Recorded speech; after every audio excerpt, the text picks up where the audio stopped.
நாராயண் ராம். நான் ஒவ்வொரு முறையும் சொல்கிறேன், இன்று கூட இதையே சொல்கிறேன். நம்முடைய இயல்பான உரிமையாளர் நம்முள் உள்ளது. அது விவேகம் மற்றும் ஆகாயம். பாருங்கள், யோசிக்க வேண்டிய விஷயம் என்னவென்றால், நம் இதயம் துடிப்பதற்கு சக்தி எங்கிருந்து வருகிறது? அது விதாதாவின் கொடை. ஒரு கதை சொல்கிறேன் உங்களுக்கு. ஒரு சிறுத்தை இருந்தது. அது ஒரு பசுவை பின்னால் பார்த்தது. அது கோடை காலம். பசுவுக்கு மிகவும் வெப்பமாக இருந்ததால் அதற்கு தண்ணீர் தேவைப்பட்டது. பசு தண்ணீருக்காக குளத்தில் இறங்கியது. கோடையில் என்ன ஆகும் என்றால், குளத்தின் நீர் ஆறிப்போகும். மேலே மண் உலர்ந்திருக்கும், ஆனால் உள்ளே ஓரளவு ஈரமாக இருக்கும். அங்கே போகும் எந்த உயிரினமும் சிக்கிக் கொள்கிறது. அதேபோல் பசுவும் குளத்தில் சிக்கிக் கொண்டது. பின்னால் சிறுத்தை பசுவின் மீது தாக்குதல் செய்ய குதித்தது. ஆனால் அது கூட சிக்கிக் கொண்டது. இருவரும் ஒருவரையொருவர் பார்த்தனர். அப்போது பசு சிறுத்தையிடம் சொன்னது, என் உரிமையாளர் வருவார், என்னை இங்கிருந்து எடுத்து செல்வார், எனக்கு பாசமாக இருப்பார், சாப்பாடு கொடுப்பார், என் பராமரிப்பை செய்வார், மேலும் உன்னை குச்சியால் அடிப்பார். அது உண்மையிலும் நிகழ்ந்தது. ஒரு உயிரினம் எப்போதும் எனது உரிமையாளர் என்னை காப்பாற்றுவார் என்று நினைக்கிறது. ஆனால் மனிதன் தன்னுடைய உரிமையாளர் யாராவது இருப்பதாக ஒருபோதும் நினைக்கவில்லை. அவர் தன்னையே உரிமையாளராக கருதுகிறார். அதனால்தான் நான் கூறுகிறேன், விவேகத்தின் குரலை கேளுங்கள். எப்போதும் நினைவில் வைத்துக் கொள்ளுங்கள், நம்முடைய உரிமையாளர் யாரும் இல்லை. விவேகம் நமக்கு கண்ணுக்கு தெரியாது, ஆனால் நாம் என்ன செய்கிறோமோ அதையெல்லாம் அது காண்கிறது. மக்கள் எந்த மதத்திலேயே நம்பிக்கை வைத்திருந்தாலும் உண்மையை அவர்கள் அறிந்து கொள்ள வேண்டும். நாம் யார், எங்கு இருக்கிறோம், என்ன செய்கிறோம், வாழ்க்கையின் உண்மை என்ன என்பதை கண்டறிய நாம் தியானம் செய்ய வேண்டும். நமக்கு தியானம் பற்றி அறிவுரை அளிக்கிறவர்களுக்கு தானே தியானம் என்றால் என்ன என்பது தெரியாது. அவர்களுக்கு தானே அறிவு இல்லை. ஆனால் நமக்கு தியானம் எப்படி இருக்க வேண்டும் என்பதை தெரிந்து கொள்ள வேண்டும்.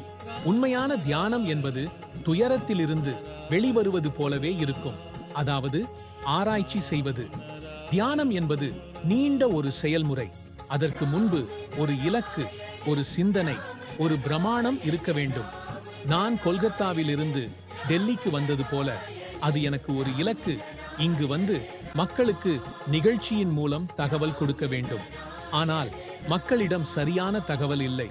மக்கள் தங்களை பூமியின் உரிமையாளர்கள் என நினைக்கிறார்கள்.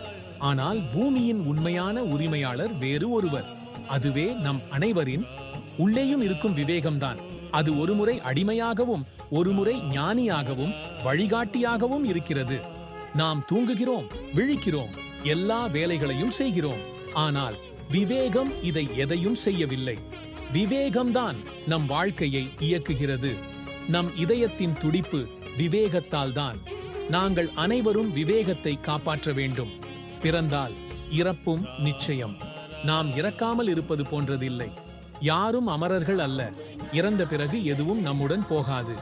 எல்லாரின் உரிமையாளர் ஒருவனே, அதுதான் ஆகாயம். நாம் அனைவரும் ஆகாயத்திலிருந்து வந்தவர்கள்.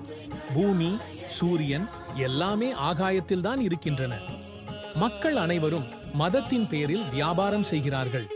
மக்கள் ஒருவரை ஒருவர் சுரண்டுகிறார்கள். இது மிகவும் தவறானது.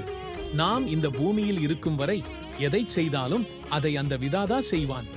நம் உடல் ஒரு கிளப். இதன் உறுப்பினர்கள் 50 கோடி ஆன்மாக்கள். நம் உடல் ஒரு கோவில். எல்லாமே இந்த கோவிலில்தான் நடக்கிறது. அதனால் நான் சொல்வது என்னவென்றால், தியானம் செய்யுங்கள். இதனால் நாங்கள் அனைவரும் ஒன்றாக ஆகிறோம். நமது சிந்தனை, கொள்கைகள் ஒன்றாகும்.